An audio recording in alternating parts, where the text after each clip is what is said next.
Hai, jumpa kembali dengan saya di channel Dr. Aprianitan. Hari ini aku membahas tentang cara pakai oximeter dan saya akan membahas sedikit tentang badai sitokin.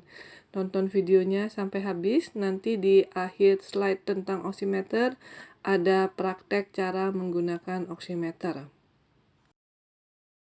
Pemeriksaan saturasi oksigen. Apa itu saturasi oksigen? Saturasi oksigen adalah tingkat oksigen dalam darah. Jadi kadar oksigen di dalam darah. Normalnya 95 sampai 100. Pemeriksaan saturasi oksigen bisa dilakukan dengan oximeter atau dengan analisa gas darah. Saya nggak membahas tentang analisa gas darah karena ini udah mesti ke rumah sakit ya.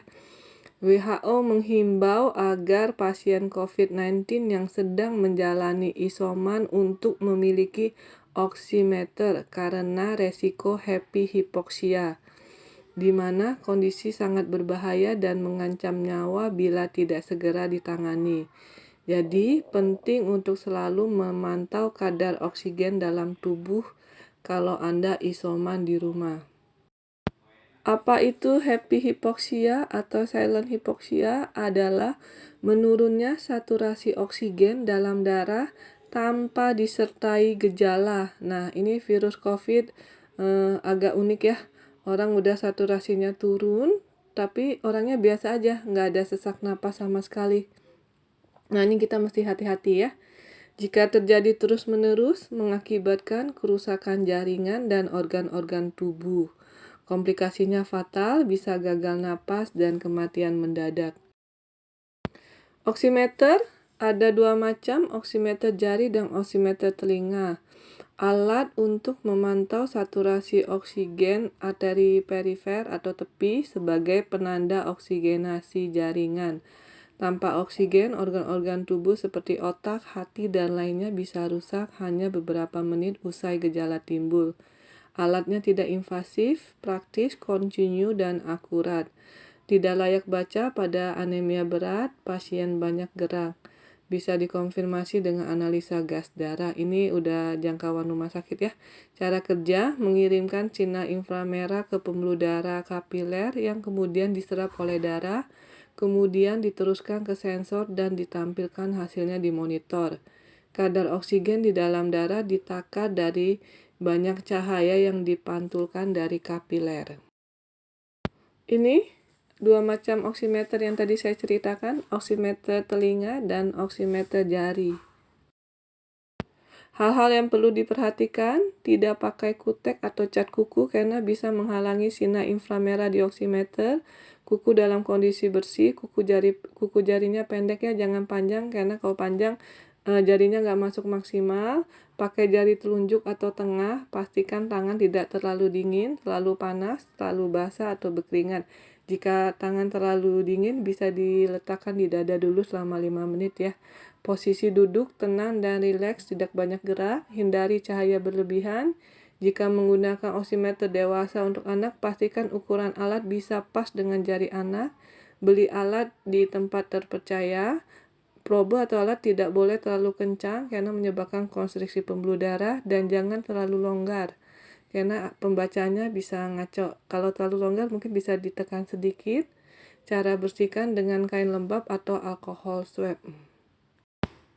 Cara pakai oximeter, letakkan tangan di permukaan yang solid, misalkan di atas meja. Masukkan jari telunjuk atau tengah ke dalam oximeter. Posisinya harus pas ya, posisi jarinya. Tunggu beberapa saat, kurang lebih 1 menit sampai pembacaan angka oximeternya stabil. Penggunaan sehari 3 kali, kecuali tiba-tiba pasien merasa nggak enak, misalkan sesak napas, itu boleh langsung diperiksa. Normalnya 95-100%, jika hasil 90-94 bisa konsul ke dokter, jika hasil kurang dari 90 segera ke rumah sakit.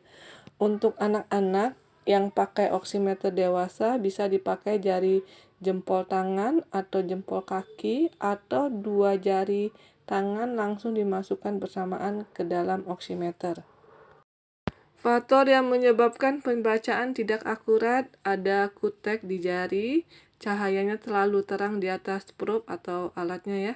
Pasien bergerak-gerak, perfusinya buruk, keracunan karbon monoksida. Tanda dan gejala hipoksia. Hipoksia itu kekurangan oksigen di darah ya. Warna kulit berubah menjadi biru atau merah ceri. Pasien mengalami kebingungan, batuk, detak jantungnya cepat, napas cepat, berkeringat dingin, sesak napas, mengi. Mengi itu seperti suara ngi pada pasien asma. Jika tidak punya oximeter, tanda gawat apa yang harus diperhatikan? Frekuensi nafasnya lebih dari 30 kali per menit. Normalnya 12 sampai 20 kali per menit. Ini nilai normal dewasa. Saya tidak membahas tentang anak-anak ya. Kalau anak-anak sakit, mungkin bisa langsung dibawa ke dokter. Nadi lebih dari 100 kali per menit, normalnya 60 sampai 100 kali per menit. Sesak nafas, bernafas lebih cepat dari biasanya. Nah, ini seperti yang tadi saya bahas di atas ya, frekuensi nafas lebih dari 30 kali per menit. Lemas, kulit pucat, kuku dan bibir tampak kebiruan. Nih, saya mau jelaskan oximeter ya. Saya ada dua, kebetulan saya ada stok dua. Ini saya mau coba dua-duanya. Ini tombolnya, kita buka tombolnya. Oke, kita masukin jarinya bebas, mau telunjuk, mau tengah, biasa dua jari itu. Jari lain juga boleh kalau mau, tapi biasa sih dua jari ini. Kita ukur 60 detik ya, tunggu dia pembacaannya stabil, baru kita baca. Soalnya dia awal-awal dia masih belum stabil.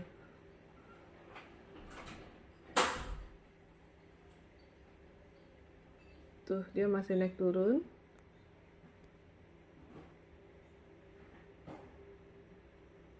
Nah, udah mulai baca ya.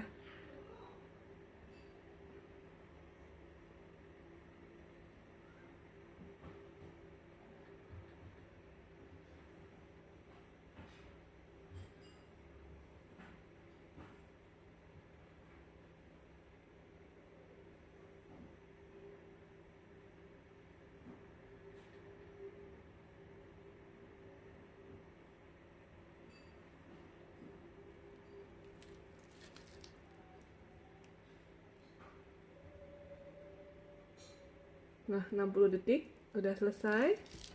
Oke, ini saya jelasin cara bacanya. Ini ada tulisan SpO2, ini persennya. Ini yang dimaksud saturasi oksigen. Ini 82 ini pulse rate beat per minute. Ini denyut nadi atau denyut jantung. Oke, cara bacanya begini. Nah, kalau dia orang dewasa lebih dari 100, berarti ada nadinya terlalu cepat, bawa ke rumah sakit aja ya.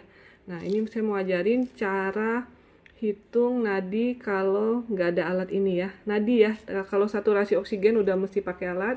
Kalau nadi bisa manual ya. Nih, tangan kita. Nih, di sini ada denyut. Kita hitung 1 menit. 1 menit. Nah, kita hitung ada berapa kali. Nah, dihitung aja.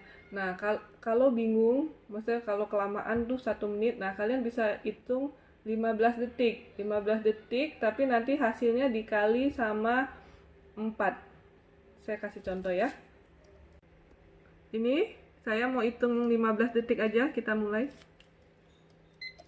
1, 2, 3, 4, 5, 6, 7, 8, 9, 10, 11, 12, 13, 14, 15, 16, 17, 18, 19, 20. 15 detik denyutan saya ada 20.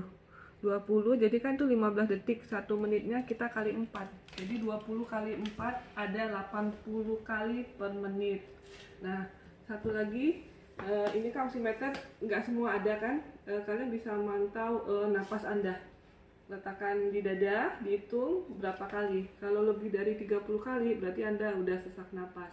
Cara ngitungnya, tarik napas, lepas napas itu 1 kali. Oke, nah dihitung 1 menit ada berapa kali. Ini saya contoh ya. Nah, itu 1 kali. Oke, dihitung lamanya 1 menit berapa. Nah, terus saya mau bahas tentang ini. Saya juga nggak tahu nih apa nih. Pokoknya lagi rame di medsos. Saya mau coba oximeter saya. Jangan tanya saya alatnya ini kenapa bisa terjadi. Tapi alat saya sih cukup oke. Dia nggak ngebaca ya. Nah, ini malah mati dia. Karena dia nggak ngebaca. Ada beberapa ini apa oximeter yang dia bisa ngebaca nih saturasinya berapa, denyut jantungnya berapa. Makanya saya sarankan pilih yang bagus deh. Atau kalau beli di marketplace mungkin Anda bisa lihat ulasannya apakah bagus ataukah akurat enggak. Slide berikut tentang sitokin storm ya. Saya akan membahas sedikit tentang badai sitokin yang sering dialami pasien COVID dan sangat berbahaya. Ketika virus masuk ke dalam tubuh, sel darah putih merespon dengan produksi sitokin. Kemudian sitokin bergerak menuju jaringan paru-paru untuk melindunginya dari virus. Sitokin normalnya hanya berfungsi sebentar dan akan berhenti saat respon kekebalan tubuh tiba di daerah infeksi. Ketika virus atau bakteri yang dilawan sel imun sudah mati, maka sitokin akan berhenti memanggil sel imun. Badai sitokin adalah sitokin tak berhenti bekerja mengirimkan signal sehingga sel-sel kekebalan tubuh terus berdatangan dan bereaksi di luar kendali yang justru menyerang jaringan dan sel tubuh yang sehat sehingga menyebabkan peradangan dan kerusakan organ tubuh hingga kematian. Alasan mengapa orang yang usianya lebih muda kurang terpengaruh mungkin karena sistem kekebalan tubuh mereka kurang berkembang sehingga menghasilkan pelepasan sitokin lebih rendah. Tanpa penanganan yang tepat bisa menyebabkan kegagalan fungsi organ dan kematian. Badai sitokin lanjutannya ya, ini interleukin 6 itu biasa diperiksa di rumah sakit. Salah satu jenis sitokin yang terlibat dalam proses peradangan. Sebagian besar mengalami demam dan sesak napas, butuh ventilator ya. Terjadi hari ke-6 sampai ke-7 setelah gejala muncul. Hati-hati ketika pasien terus mengalami kesulitan bernafas meskipun telah menerima oksigen, mungkin sedang mengalami badai sitokin, maka segeralah bawa ke rumah sakit. Bisa saja pasien yang terkena badai sitokin terlihat sudah sembuh dan membaik tapi tiba-tiba drop. Ini karena sitokin bekerja terus. Salah satu komplikasi yang bisa dialami oleh pasien COVID-19 perlu diwaspadai dan ditangani secara intensif. Gejala badai sitokin itu seperti gejala COVID, hanya dia lebih berat, yaitu demam, kelelahan, kehilangan nafsu makan, nyeri otot dan persendian, mual, muntah, diare, ruam kulit, pernafasan cepat. Detak jantung cepat, tekanan darah rendah, kejang, sakit kepala, kebingungan, halusinasi, tremor tuh getar-getar ya tangannya, kehilangan koordinasi. Penyebab badai sitokin ini belum diketahui pasti ya. Jadi hanya beberapa kemungkinan aja. Mungkin karena karakteristik dari sistem kekebalan tubuh yang dimiliki seseorang, konsumsi makanan yang mengandung pengawet, pewarna, maka dalam tubuh seseorang akan memiliki resiko terbentuknya pelepasan sitokin yang siap melepaskan sitokin kapan saja akibat makanan itu. Ketika seseorang mempunyai potensi pelepasan sitokin, kemudian orang tersebut terinfeksi virus corona, maka pelepasan sitokin seolah-olah dipicu dan dibangunkan. Maka terjadilah pelepasan sitokin yang tidak terkendali. Tingkat keberhasilannya itu tergantung kondisi tubuh pasien, seberapa cepat dan tepat penanganannya. Oleh karena itu saya menghimbau bagi yang merasa gejalanya memberat selama isoman, langsung ke rumah sakit aja ya, gak usah ditunda-tunda. Apalagi kalau ada penyakit komorbid seperti asma, diabetes, tekanan darah tinggi, obesitas, lebih berhati-hati. Apa yang mesti dilakukan jika memberat atau kira-kira kena badai sitokin? Segeralah ke rumah sakit karena ini adalah darurat medis. Sekian presentasi dari saya. Jaga kesehatan dengan hidup sehat, makan makanan bergizi, olahraga teratur, dan cukup tidur. Kita stop COVID-19 dengan prokes ketat 5M. Terima kasih.